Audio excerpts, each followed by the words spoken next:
The XY Advisor crowdfund is now live. To become an investor, head to virtual.com/company/XY Advisor. Make sure you read the offer documentation. It would be great to have you on as an investor. So feel free to join the cap sheet. Okay, on to the podcast.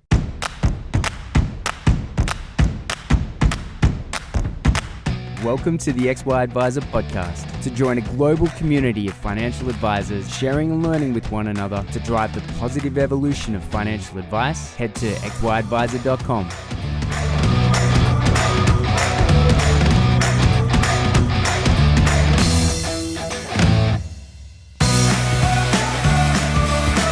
This episode is proudly sponsored by Integrity Life. Just like XY Advisor, Integrity isn't afraid to push for positive change in our industry, especially when it comes to the cost of life insurance.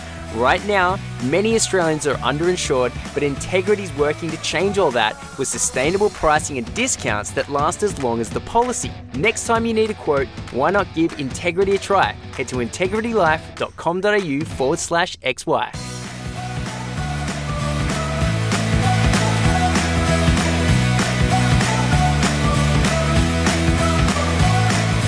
G'day, how's it going? What do you know? Striker like Clayton here from XY Advisor. I am with Miss Wow, Michelle of the UK, of Standards International. Thank you for joining us today. My greatest pleasure. So we were connected via Francois, the South African Francois. He's a power individual. That guy. Wow. That but anybody that has Captain Marvel on his backdrop gets my vote. To be fair, I was just looking at him thinking, this is amazing. When I did my little interview with him, I was like, I love this guy. He loves Marvel. He's right up my street. Well, he's a fantastic guy. He interviewed me for his, what do you call it, live stream, and he said, you guys have to meet. And then I had such a good interaction with him. I learned about Standards International, but it's really good to sort of hear it from, the mouth of the creator. You've been doing it for 20 years. In a nutshell, it's you would say you have a fairly accurate, if not the best view of the best way to run a financial planning process and a financial planning business. Is that correct? 100%. I love it. I love that is because everyone and advisors are super guilty of this. Every advisor, I was super guilty of this. Oh, actually, I kind of over time figured out that I didn't exactly run the best process ever, but that's been learning years afterwards. But most advisors think that the way that they do things is like better than average, if not really good. You know what that's called? What hubris? Ego. Ego. Fair enough. Well, I mean, advisors I find are good with numbers and good with people, and they've got a pretty good skill set. So they do sort of fancy themselves well, and I respect that as well. I think they have the right to do that. But you're exactly right. So in a lot of cases, people aren't running the most efficient, the most effective setup in their advice process. What do you see as being the most glaring, obvious things that advisors are doing wrong on a regular basis? Okay, so I've alluded, and it's a bit tongue in cheek when I say ego, but it sadly is that is the thing that they're doing wrong. And what it is the majority of the sector are male. Okay, and that's changing because there's the next gen coming through, and we're seeing huge amounts of daughters taking over dad's business, and I love it. I love that. We've got a high number of young female clients as advisors who are taking over mum and dad's business or dad's business. And I think what it is a planner by nature, and I'm generalizing just to kind of make the point, but a planner by nature is a bit of a maverick. Great at sales, great at charming the clients. This is all in a positive way. They've got the gift of the gab, they've got that personality, and they're great at relationships. And I think the problem that they generally have is that they kind of think, well, processes are just admin. How hard can it be? Because in my day, I did do all that, and I did this and I did that. So they approach kind of this whole business management thing as how hard can it be? That's the first thing. And secondly, which underpins that, is that they spend their whole working life charging into people's lives, fixing everything, making everything wonderful, making them and helping them retire early, helping them sail around the world because that's their long life dream. But the problem is that they apply that whole knight in shining armor approach, not just to their clients' lives, but to their businesses. So they try and fix everything in their businesses, but they don't know how to do that, in truth, in the main. So it's a totally different skill set, but they apply the same approach to changing the lives of their clients, to changing and improving their business. And it's a totally different set of skills, abilities, and attributes to do both of those things. Yeah, right. That's really interesting. I remember researching once that resilience and the tools that are used to sort of that step upper lip and continuing to move forward despite hard times, while it can be useful in a lot of circumstances, when things go really bad, or when, say, in someone's personal life, if depression sets in, that skill set actually drives the problem further into the ground. So it's almost like you're saying that the skills that advisors are naturally endowed with to perform well in other people's lives is actually a hindrance in their own advice process or advice business. Yeah, because you can't see the outside of the label from inside of the jar. And it's the same, it's the same reason why planners advocate clients having planners, because they can see their lives objectively, they can see the path objectively, but planners by nature tend to not feel the same about bringing in support into their businesses. So it's the same as, here in the UK, as overseas, we have, there's paraplanners, right? And financial planners and advisors have no problem hiring lots of people to do technical administration and client administration, but very few ever hire business managers, practice managers, administrators to take over the business administration, not the client administration, because they think they can do it themselves, or it's just, well, anyone can just do that, but so not. So that's the biggest sort of failing, if you like, is that they think they can see the label from the outside inside the jar, but they can't. Okay. It kicks off lots of other problems then. Yeah, no, that totally makes sense. Okay, so let's say I'm an advisor and I'm sitting here, whether I'm employed or self-employed, and I hear that you've over 20 years, over 2 decades, have helped create the standards, the international standards that decides what is the best benchmark for each. Is it broken down by each part of the advice process? Is that how you break it down? So there's basically there's currently 4 standards that exist. There's a standard for how to run a business. There's a standard for how to run the compliance function within your business. There's a standard for how to be a financial planner and do your client journey. So be a planner through that client's experience, the client journey. And there's a standard for paraplanners. So there's 4 standards that exist. There's going to be more. There'll be a standard in practice management, as in how to do that practice manager role. And these are standards that we're working on. But it covers the sector. It covers pretty much most of the sector in terms of the advice planning firm, management. And so how do you collate the standard? How do you figure out what the benchmarks are? Like, what's your methodology? Because like, I love the name of the business and I love what you say you achieve. But it's such a large claim, right? And so how do I know that your methodology is better than someone else, for example? Well, the first thing is, there's lots of coaches and consultants and advisors that can say this. It's proven. So there's never been a case where our frameworks have been used and they haven't worked. There's not one case. Well, actually, there has been one case. I lie. There's been one case in 20 years. And the only reason, and it's interesting, the only reason it didn't work, actually, the only one reason it didn't work was because they were actually trying to use 2 frameworks and they didn't embrace either. Right. So it was like a cobbled together, well, we'll take those 5 things at that framework we quite like and those 5 things out of that framework and we'll try and put them together. That's never going to work. No. That's like a client saying, well, I'm going to have you as an advisor to tell me about that. And I'm going to have you over there as an advisor. Like, the advisors never would going to lose work. their shit, wouldn't they? No, Yes. absolutely right. So one time it didn't work. So so what happens is, so I have a particular outlook, which is very simple and very simplistic. And I try, and I have a natural, I call it a gift because I take after my dad, of not overcomplicating anything. So when you say to me, as let's say, 20 years ago, my very first advisor said, I want to achieve X, Y, and Z. I want to be a top producer. I want to have, 100 clients, and I want to have all my revenue, £1 million worth of revenue come from 100 clients. So in my little brain 20 years ago, I'd be like, okay, so if we did that, and that, and if you said that and did this, you'd get that.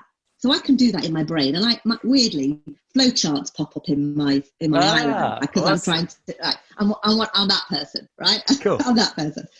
So when I think about how best to do something. So first of all, the standards creation comes from me mapping out what I believe best looks like. So I almost create draft one, okay?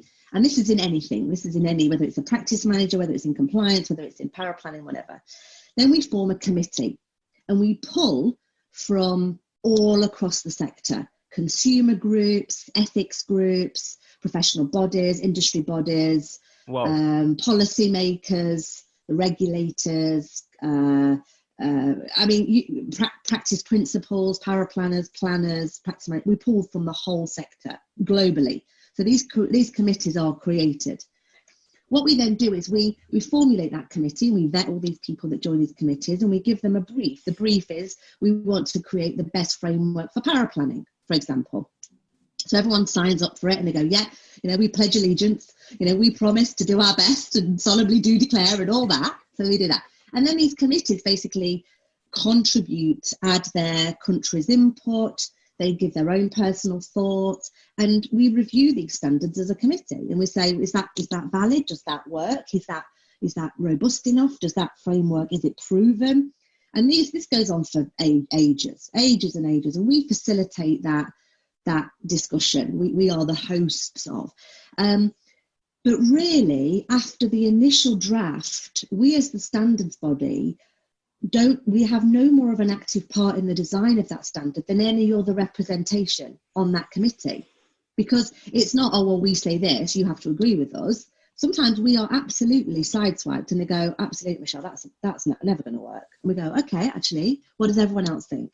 Right. So it's by a committee. And it's very exciting. It takes ages, but it's a very exciting process. Then what happens is over time, we amend, we issue the second draft and the third draft. And then until we're at the point where we're signing it off. And this is internationally. So it goes to Australia, South Africa, New Zealand, Canada. It's gone all over. And then we come up with the final draft. Then what happens is that as a standard sits independent. So any company in the world could say, well, we're now going to take that standard and we're going to set up an assessment process to that standard. Now, as it happens at the moment, no one's dare taking me on because I think I've scared the whole global sector off, right? So it's almost like, at the moment we are the only standards body that assesses these planners and power planners against these standards. So we have these standards. They are published. They're publications. They exist as a book. You can buy them from our website. And then effectively what happens is we then are the trainers and the assessors of these standards, but we have a separate department in the business that does that. I don't get involved in assessing anything ever anymore. And then we have an independent body that assesses us as a assessment body to make sure that our processes are robust, comprehensive, independent, impartial. So we go through that same or similar rigorous assessment once a year that our clients do to make sure that we are doing what we should and that we are maintaining our skills and abilities and etc. I mean, it goes on, and the costs are humongous to do that, of course, for us. But we're committed to excellence, so we practice what we preach. And oh my goodness, you're like the ultimate operations, the ultimate head of operations of planning across the world. Oh my God. They're very impressive. It's a very, very impressive. Oh my God. Like, I'm only 5'2". oh my goodness. Like that level of rigor is outrageous. So is your goal to have thousands of businesses all over the world, all using this standard as a way to deliver more valuable advice and to retain as much profit for the owners as possible? And everything else, Clayton, like have a happy workforce, a happy team, have a sustainable business, has a business where there's people lining up to work with you as clients, have a business that's got a queue of people lining up outside to work with you as employees. The ultimate business model is what we've designed. It's proven, it works. It breaks my heart when I see others trying to reinvent the wheel that's taken me 20 years to design. It makes no sense, no sense to me. And I think, are you for real? Like, what you're doing, like, save yourself the heartache. Because it's cost me, personally, it's cost me dearly, for 20 years. I can honestly tell you that in my 20th year was when I started getting paid for this work. Wow. That I personally took money, like decent money. It's cost me relationships. It's cost me my health at times, my mental health, my physical health. Yeah. Time with my daughter who's now 9. I remember her being a baby and I'm shipping out all over the world talking at conferences and she's 6 months old and I'm like, yeah, bye. Yeah, that's tough. I've not done that for my health. Like I've done that. So absolutely I do. And my personal goal is that for me, I'll probably be 60 by the time this happens, but, ultimately that, policymakers, and it happens a bit, regulators and professional bodies seek my counsel, but, I want to be able to go into a regulator in any country in the world and they go, right, we're setting a new policy for this. What do you reckon? And I want to go, well, do you want my honest opinion? This is what it needs to do and look like, and this is how you need to police it. So I hit it at the top, rather than trying to kind of get advisors on board and planning firms on board from the bottom. Yeah. It's just way easier. It's in what you've created, because occasionally I think to myself, as a part of advice globally moving into a profession, we need to have an international standard, just like accountants. There is one. Are you listening to me, Clayton? No, what I'm saying I know. You took the words out of my mouth. So that's a really interesting thing. And also, I asked the XY on the platform, asked a question, which was, at what part of the advice process do you need the most help with? And it was, gaining new clients, right? Or marketing and receiving more inbound leads, increasing your sales conversion, advice delivery and ongoing advice, at getting referrals. And I think there was a couple of other things, but it was strange to me that getting new inbound leads, I expected to be the standout number one, but actually the back office efficiencies and being able to deliver advice was as equally a problem, or was seen to be equally the thing that most advisors wanted to work on as much as new business, like getting those leads. It's becoming more so. Yeah. And as revenue models get compressed, it's also because, and I'm sure you're aware of this, it's because the revenue models of financial planning has changed, where it's not as easy, I would say, to make money as it once was. I'm not sure what it's like in the UK, but certainly that's, so in Australia, things are getting squeezed. And so learning how to be efficient and effective with the operations of your company or your internal advice process, even if you're an employee, is now more important than it's ever been in financial planning. But it is as important as getting new leads into a company. And so it's kind of interesting because I don't hear a lot about this. And it's very interesting to see that you've dedicated your life, your professional life to it. That's awesome. Yeah. And I get, there's loads of business coaches and there's loads of consultants and there's loads of, bodies and organizations, coaching planners. And it's interesting because when I say, I'm a practice management expert, basically what they're an expert in is just getting more sales in. Right. That's it. That's actually what they talk about. They write books on it, how to get more sales in. So, but the thing is, interestingly, it's the thing I speak about the least. Yeah. Very rarely do I ever coach advisors on how to get more sales. Yeah. Or get more clients. Because if we make a flipping amazing business, clients will want to come and work with you. It's just, if you enhance the client journey, yeah, they don't call me Little Miss Wow for nothing, because I've written the book. I wrote a book on I called it The Little Book of Wow, and I co-wrote it with a guy from Canada, a guy called Mike Morrow. And it's basically how to take your client journey from woe to wow. And I've done that presentation on stages all over the world. And advisors love it. And it's like 100 tips on how to basically knock your client's socks off. That's awesome. You don't have to worry too much about referrals when the client leaves your office and goes, oh my God, that was amazing. Yes. You don't need to worry about getting referrals and sales techniques. Just knock their socks off, right? Yes. So I think, I've always thought about, if someone's going to do something, I'll give you an example, right, Clayton? For years and years and years, financial advisors have had their mobile phone numbers on business cards. Mm-hmm. And we've all, there's lots of, we'll take your mobile off and you'll, but no, I like to, clients be able to reach me. It's unsustainable. It's unsustainable. So don't do it to start with. So my mind thinks like, and it's the basis of all the standards that I've written. If you can't do something in 10 years, don't start it today. If you don't want to work, if you don't want to have the clients phone you on your mobiles, or you don't want to redesign your client journey for every single client in 10 years, don't start now. Yes. So it's almost roll it back to the root cause. So do it right first time, not a million times wrong. So yeah. That's my whole ethos, and that's driven every single thing that I've done. And that's why, we've got the standards that we've got. And, my other thing is that, only do what only you can do, and well.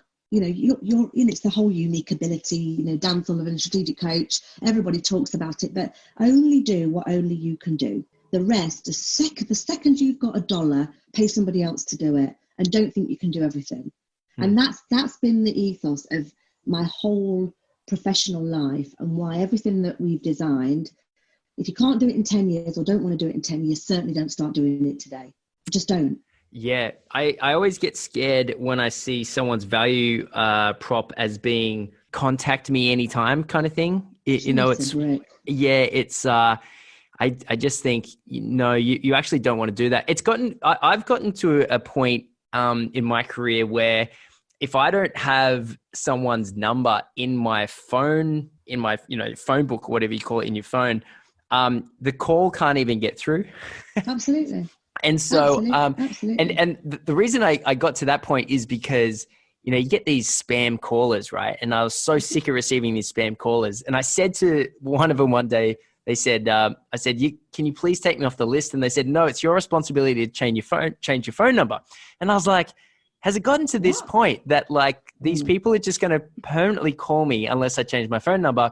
And so I went searching for a solution, and I found out that you can so I have an iPhone, I can turn my phone constantly on do not disturb, but make an exception for anyone that's in my phone book. Yeah, great. So I mean, the plus side is I don't receive any spam calls, but also it's a much more sustainable way to operate, because if I'm consistent, and whether it's spam calls or whether it's legitimate client concerns, if you attach your value to, I will be of service at any point, then you have a very much a limited life shelf. And if to your point, you can't do that in 10 years, it's impossible. You can't. But then think about it. So that's one idea or one change in millions.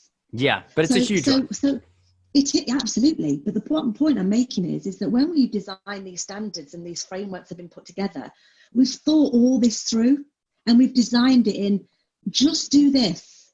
Just listen to what we've said. Just you follow this framework, do it this way. It's 20 years in the making, it'll work. And it's almost like we're pushing it over to them, going, take this, have this, use this, just do everything it says, everything, and you'll be fine. But people don't, because they think they know better. And I get it. I totally get it. But we don't have time to try and figure it out ourselves, which is why planners are professing to clients to get professional advice. Yet advisors and planners seem to not want to get professional advice from people who advise them on how to run their business, which it makes no sense. It makes no sense. And actually, and I said to you just before, I suppose, which is slightly controversial, I have a lot to say about kind of next gen, XY, next gen generally, because, the best ones, the ones that are absolutely knocking it out of the park, are those that have literally ripped up the rule book of everything that's gone on before. I mean, after you today, I've got like 9 new inquiry phone calls. Why? Because what's happened is COVID's hit. They've looked at their business and gone, well, I've got great relationships with our clients, but by God, my business is in a mess.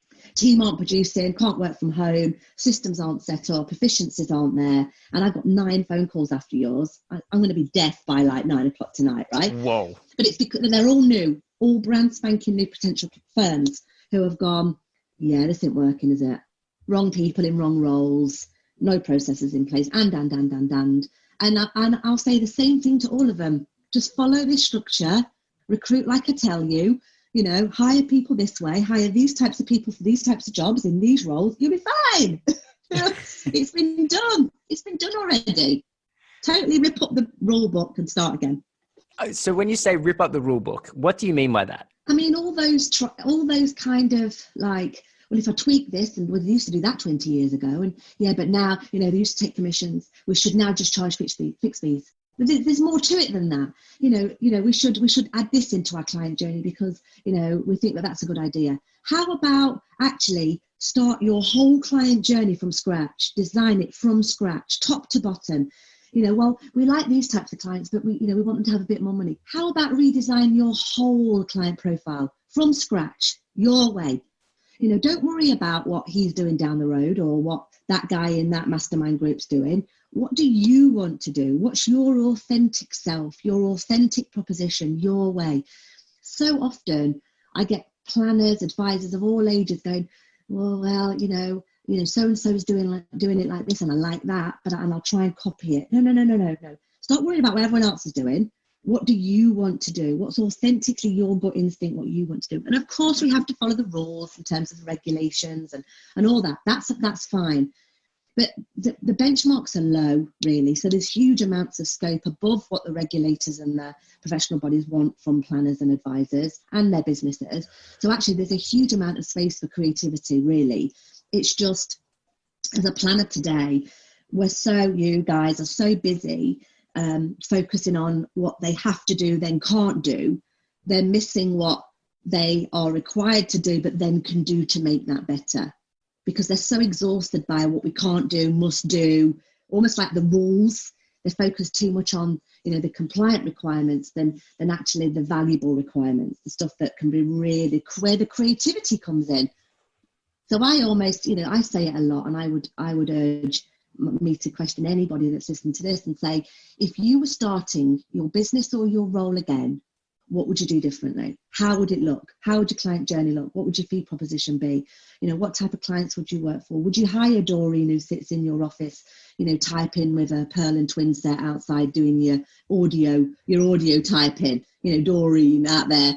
Of course you wouldn't. You'd do it totally different. Can we still keep Doreen though? We can't get rid of Doreen. It depends. Well, no, the problem with Doreen is mostly she's related to the planner. So right. unless you want to fire your wife or your auntie or some family member, you've got all sorts of problems on your hands. So Doreen's fine, but would you hire Doreen again in today's day? Of course you wouldn't, because Doreen doesn't like technology, and she doesn't like answering the phone to clients because she's a bit scared of them. And there's all sorts of tales that we could all talk about. But I think it's about, if draw a line in the sand. If you were starting this business today, if you were doing this again from scratch, how would you do it?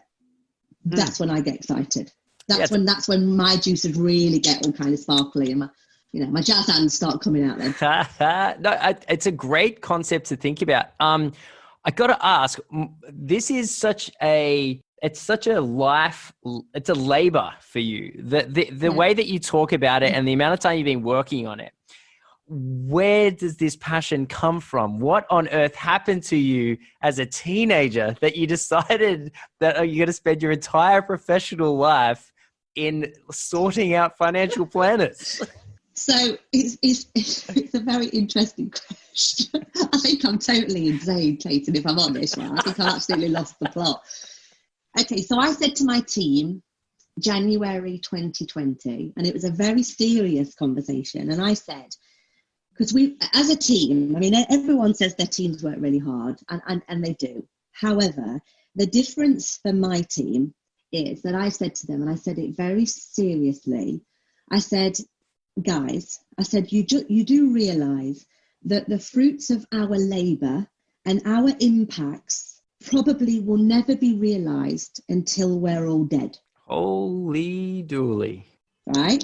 So I'm one of them. I'm like Albert Einstein, right? Or the guy that invented the light bulb. Well, I can't even remember what it was, right? Yeah. But the point is, I'm one of them. I know for a fact that the results of it'll be 30, 40 years worth of slog, hard graft, will not be realised within our own lifetimes. Okay? Wow. Now, so how do I motivate a team? That I can't pay well because there's a 1% of the global sector that even get what I'm talking about, right? It's tiny. Our client bank is tiny considering how many planners are across this world. Yeah. Tiny. How do I motivate a team? I motivate them by encouraging them and inspiring them that our purpose is greater than our pain, right? And our purpose as a business, why I get up every morning, why I sometimes leave my daughter, at 4:00 in the morning and go on an aeroplane to wherever I'm going to talk about this stuff, is because when I left Nottingham, I'm originally from Nottingham in the UK, and at 19 years old, I left and moved to London at 19, right? My mum's still not recovered from the fact that I was there one day and gone the next. But so even at 19, I gave up my friends, my home, my family, everything on this pilgrimage, if you like, on this journey of excitement and sparkle, right? And I remember at the time when I wasn't paying myself any money, I was in debt because everything was going on credit cards because I had no money and I was trying to sell a concept to the world of financial services that nobody even got 20 years ago. Even today, that most don't get it, but 20 years ago, they thought I was insane. They thought I was just a secretary.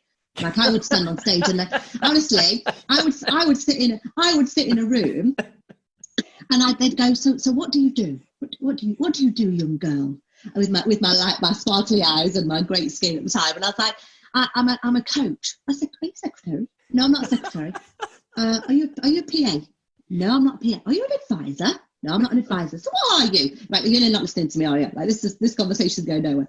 So this is 20 years ago in a male-dominated profession. So I remember, I can't remember where I was, but I remember almost it popped into my head what my purpose was. And my purpose is to be instrumental in changing the global face of financial services. That was it. One sentence, one statement. That was Michelle in a box, stitched up with a big bow on the top. And it's not changed to this day. And it has cost me greatly. But I will not stop. I mean, I'm relentless. I'm relentless. I'll be honest, Clayton, I'm single currently, and no flipping wonder, because I'm like a woman possessed, because I'll stop at nothing to crack it. And I came to the conclusion in December last year, when we're constantly trying to come up with new standards, new services, new solutions for planners and firms. And I'm getting a barrage of attack on social media because, who does she think she is? It's because I'm a woman. You're getting attacked. Yeah, all the time. What? By who? By planners, male planners or women. Yeah. So turn honestly, them off. Just block them. I have. Ugh. I have. But what's interesting is I'm quite interested to see what they say. So for example, I'll share. I'm doing this for free. I'm sharing 20 years worth of my wisdom, I guess, for free at 8:00 in the morning. And I do this all the time. I speak most of the time for free. Sometimes I charge, but most of the time it's for free.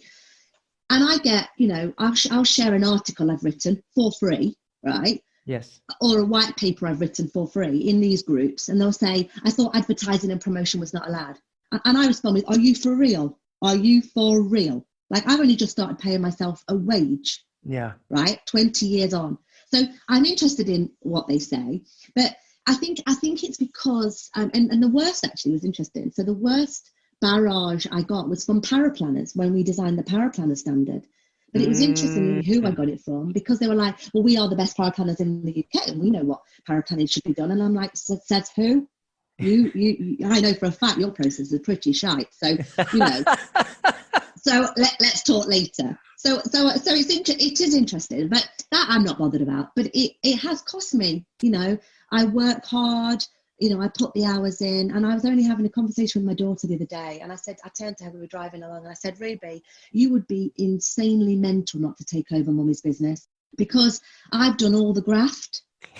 Somebody's got to benefit from it in the family. And it's interesting. So I'm little Miss Wow. She's mini Miss Wow. So she's got her own Instagram page. And when we did a 3-week tour around Australia when she was 5, and we spoke for we did the MDRT Down Under tour, and we did 8 locations across Australia and New Zealand. And at the end of every presentation, Ruby came on stage with me, and she took I unclipped my microphone and handed it over to her, and she said, hello everybody, my name is Ruby May Collett and my favourite colour is red.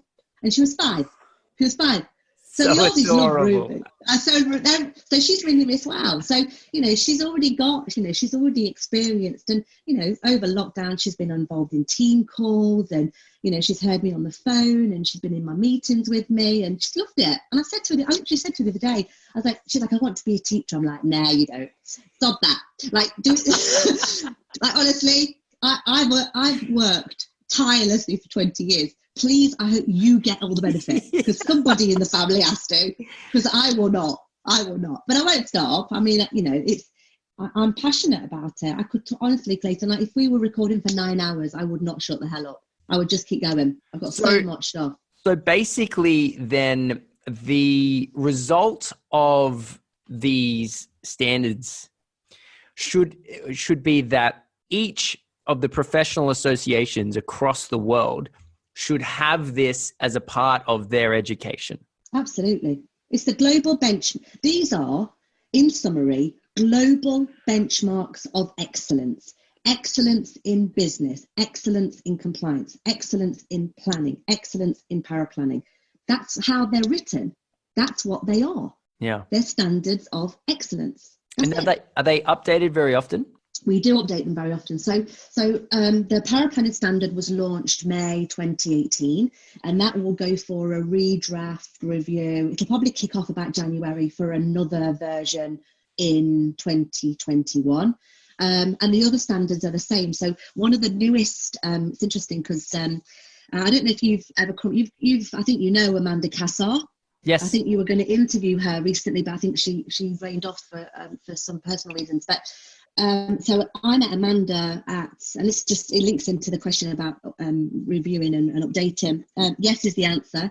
And I met Amanda at the MDRT about 3 years ago when I was speaking, and she was talking to me about her book, which I'm sure she'll tell you about, which is Financial Secrets Revealed. And she asked if she could interview me, being kind of the role that I do, but having lots of planners at my disposal, like what's my thoughts about money, right?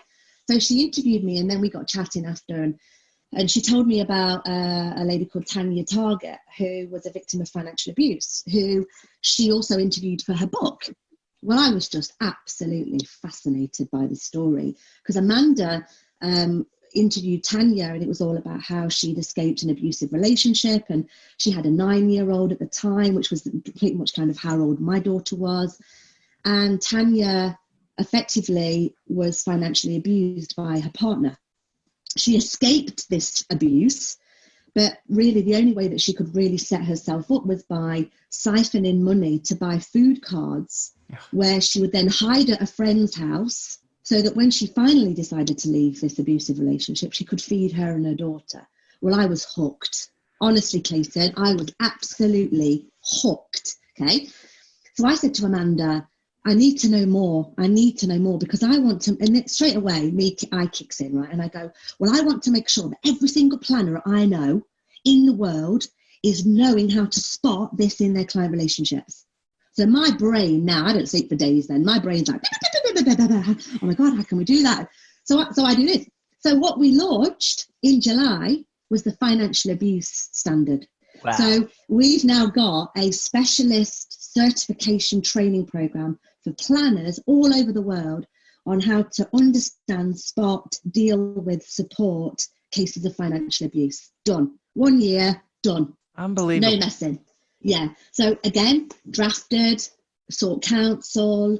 We're going through a process whereby we've launched it. So the first phase of the trainees is going through at the moment. And I did it myself because I wanted to, because I've got girlfriends, I've got mums, I've got friends who I swear are being financially abused by their partners, possibly not intentionally, I might add. So I did this course and I wanted to understand how I could spot, how I could help, as Michelle, not as Little Miss Wow or as a kind of a coach, but just as me. Honestly, Clayton, I started this training at 8 o'clock in the morning. I finished at 1 o'clock in the morning, and I went through the whole day. I went to the gym for 1 hour and I did the assessment, I did the quizzes, the questions, I read the research. I was absolutely shaking by the time I'd gone to bed. I was so overwhelmed with emotion of the stories, the videos, the interviews, oh my God. And I was doing Facebook Live videos at like 1 o'clock in the morning going, I'm in my pajamas, like knackered. I look dreadful. I had friends phoning up and going, Michelle, are you all right? Like, you don't look very well. I'm like, are you for real? I'm flipping exhausted.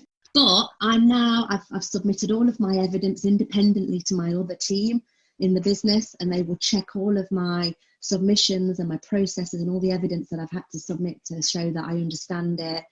And I can't absolutely wait. And I want every planner in the world to know how to spot this. And Amanda, she's just off the scale. Like, you think I've got energy, flaming Nora.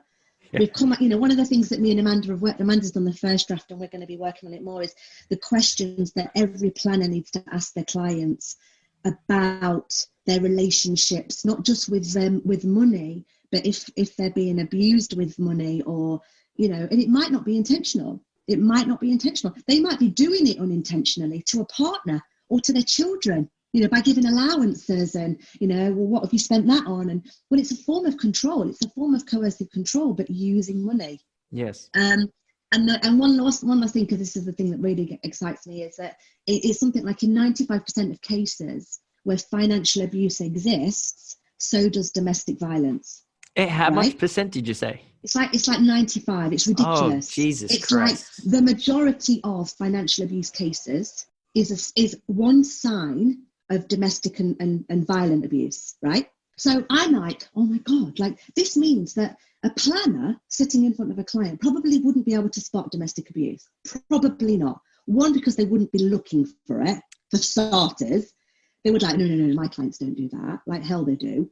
But if they can spot financial abuse naturally because of the conversations and the questions and the signs, it means that they probably are going to also uncover and possibly prevent or intercept domestic abuse. I just think it's off the scale. So my whole thing is, planners keep banging on about changing lives. I'm like, sod that.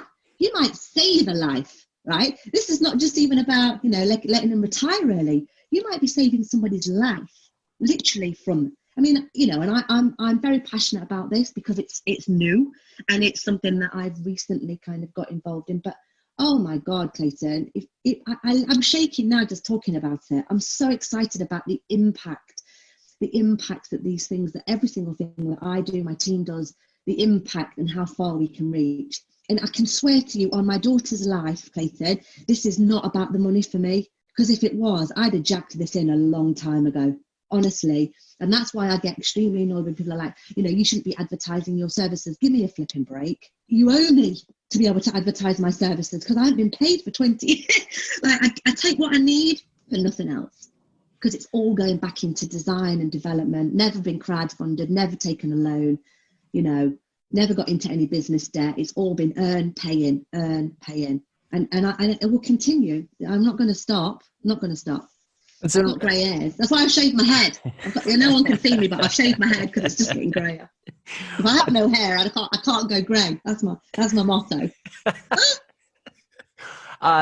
This is, you've kind of got this passion for financial planning that it's very common in our little team as well.